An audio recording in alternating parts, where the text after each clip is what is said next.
Hukum pun belum banyak ada mata kuliah yang berkenaan dengan hukum udara ataupun ruang angkasa. Iya, Makanya betul. memang inilah salah satu bentuk ketertinggalan Indonesia juga sih sebenarnya, khususnya di fakultas-fakultas hukumnya gitu. Ketika negara lain sudah jauh, tapi kita masih berada di tataran politik praktis gitu. Tapi untuk berbicara masalah lebih lanjut berkenaan dengan hukumnya, dengan teknologinya, kita tidak bisa bungkiri juga, kita masih sangat tertinggal seperti itu.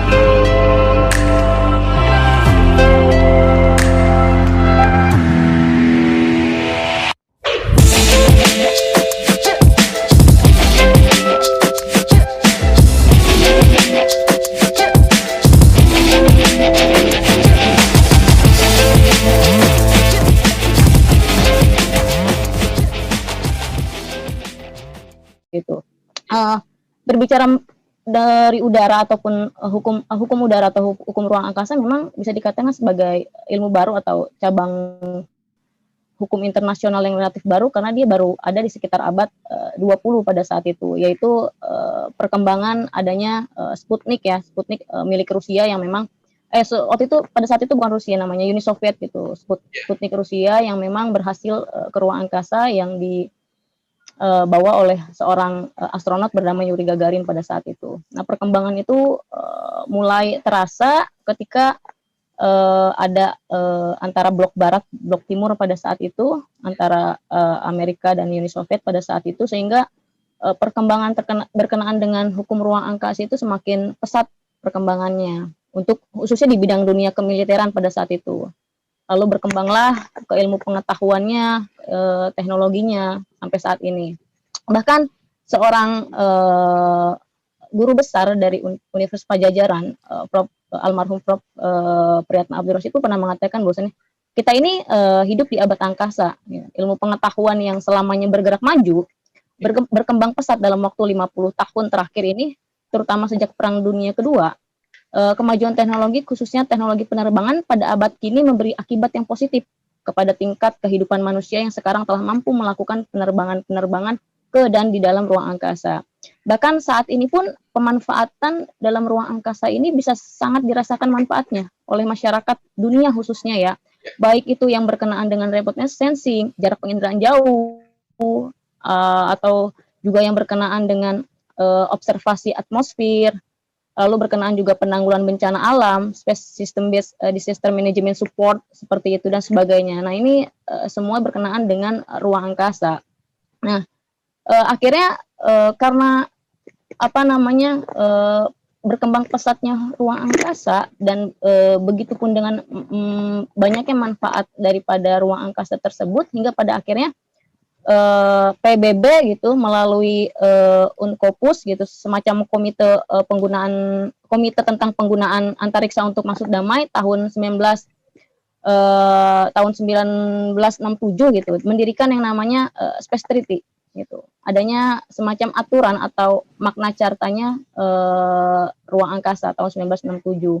Jadi pada saat itu negara-negara terikat di dalam Space Treaty itu dan diratifikasi oleh negara-negara lain, termasuk mungkin Indonesia pun meratifikasi pada saat itu. Makanya kita berbicara konteks ke Indonesia.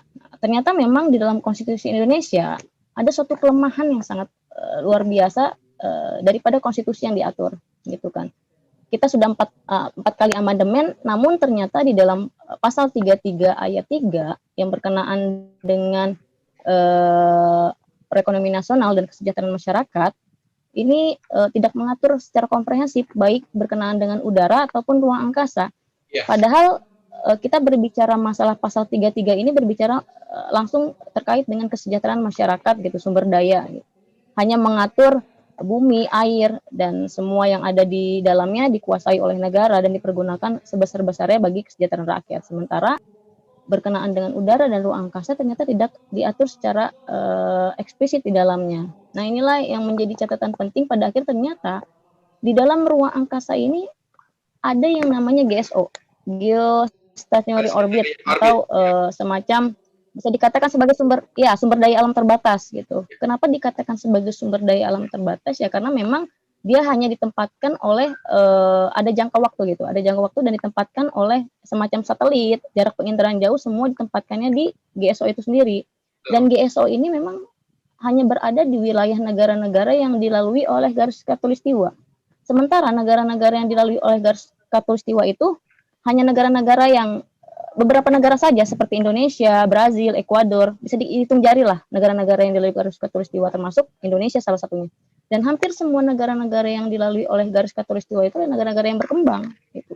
Jadi minim akan pemanfaatan teknologinya dibandingkan negara-negara maju seperti Uni Soviet, Amerika gitu, atau sekarang Rusia ya gitu. Mereka lebih dulu pemanfaatan teknologinya secara otomatis ketika mereka sudah menguasai dari segi pemanfaatan teknologi, ya secara otomatis segala hal yang ada di ruang angkasa lebih didominasi atau lebih apa namanya bisa dikatakan didominasi oleh negara-negara maju seperti Amerika ataupun Rusia. Bahkan kalau di negara Asia mungkin sekarang yang mulai maju pesat itu bisa dikatakan China, India, Jepang, Korea gitu. Tapi ya lagi-lagi Indonesia masih tertinggal.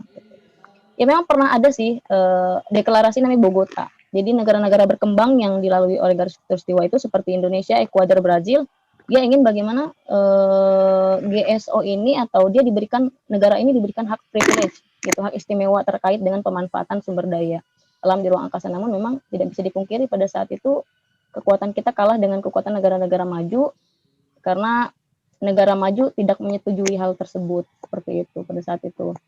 Karena apa? Karena ya mereka tahu potensi sumber daya yang sangat luar biasa ya di ruang angkasa gitu. Berbicara masalah ruang angkasa ini kita sudah berbicara masalah nilai ekonomis. Gitu. Makanya negara-negara maju sulit untuk melepaskan itu dan sulit memberikan hak-hak istimewa ataupun memberikan bisa dikatakan memberikan penguasaan kepada negara-negara yang bersangkutan, khususnya termasuk Indonesia. Seperti itu sih. Makanya ini menjadi hal suatu yang menarik yang mungkin pada akhirnya saya coba teliti secara mendalam. Gitu. Bahkan beberapa waktu lalu pun kita tahu semua tahu pernah ada ucapan seorang mantan presiden Amerika yaitu Donald Trump ya, sudah mantan dia ya, sudah mantan presiden. Beberapa waktu lalu itu tahun 2020 juga pernyataan beliau dia pernah mengatakan bahwa Amerika itu akan menambang di bulan. Menambang di bulan. Artinya kan dia akan menambang di luar angkasa, di ruang angkasa. Bulan itu kan termasuk ruang angkasa. Inilah yang menjadi hal-hal penting itu ketika kita sebagai negara berkembang kesalahan kelemahan kita adalah hukum kita yang belum memaksimalkan atau memberikan semacam landasan konstitusional ataupun yuridis terkait dengan sumber daya alam di ruang angkasa tersebut. Lalu yang kedua, minimnya penguasaan teknologi di negara kita yang pada akhirnya itulah menjadi kelemahan-kelemahan kita seperti itu. Jadi kurang lebih memang penelitian ataupun buku saya berbicara perlu Indonesia mengatur lebih dalam bahkan perlu adanya jaminan konstitusional di dalam konstitusi kita berkenaan dengan udara ataupun ruang angkasa untuk diatur secara komprehensif di dalam konstitusi kita itu seperti itu.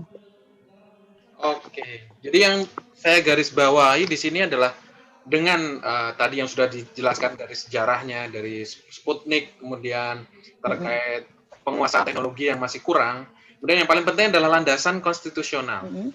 Apakah Atari melihat memang harus diatur di Undang-Undang Dasar atau cukup di dalam undang-undang atau peraturan yang lainnya? Kalau di dalam hierarkis perundang-undangan tuh memang harus di Undang-Undang Dasar.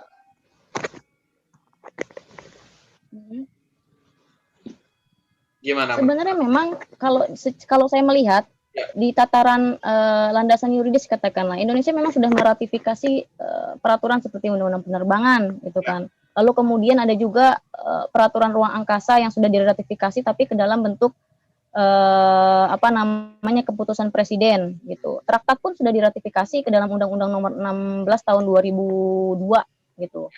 Berkenaan dengan itu semua. Namun memang saya melihat terkait dengan peraturan-peraturan tersebut tidak mengatur secara komprehensif berkenaan dengan sumber daya alam terbatas tersebut gitu yang perlu ada penguasaan terhadap negara. Makanya ketika melihat konstitusi sepertinya lebih baik akan jauh lebih baik manakala diatur secara komprehensif terkait dengan sumber daya alam atau ruang angkasa tersebut ya diatur di konstitusi gitu karena memang konstitusi itu kan menjadi landasan utama gitu untuk negara kita. Konstitusi itu menjadi landasan utama untuk negara kita dan memang konstitusi juga mengatur sumber daya lah, katakanlah mengatur sumber daya di pasal 33 ayat 3-nya berkenaan dengan kesejahteraan masyarakat itu sendiri, yaitu pasal 33 ayat 3 bahwa bumi, air, dan semua kekayaan alam yang berada di bawahnya dikuasai oleh negara. Tapi sumber daya alam yang berada di atasnya kan nggak diatur, makanya perlu diatur. Jadi nggak cuma yang ada di bumi aja, tapi juga di atas bumi juga diatur gitu, Ya, seperti betul. udara. Makanya kalau dibilang seperti itu ya perlu konstitusi mengatur sebagai jaminan konstitusional.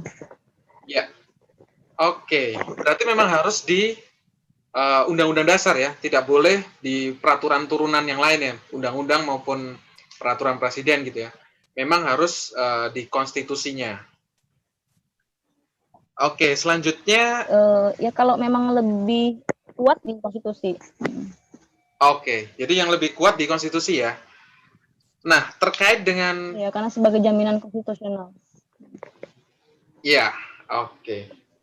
Terkait dengan tadi yang sudah dijelaskan, kira-kira kalau Indonesia misalkan dalam 10 sampai 20 tahun ke depan itu belum misal istilahnya melakukan atau memasukkan terkait pengelolaan ruang angkasa di konstitusi kita, misalnya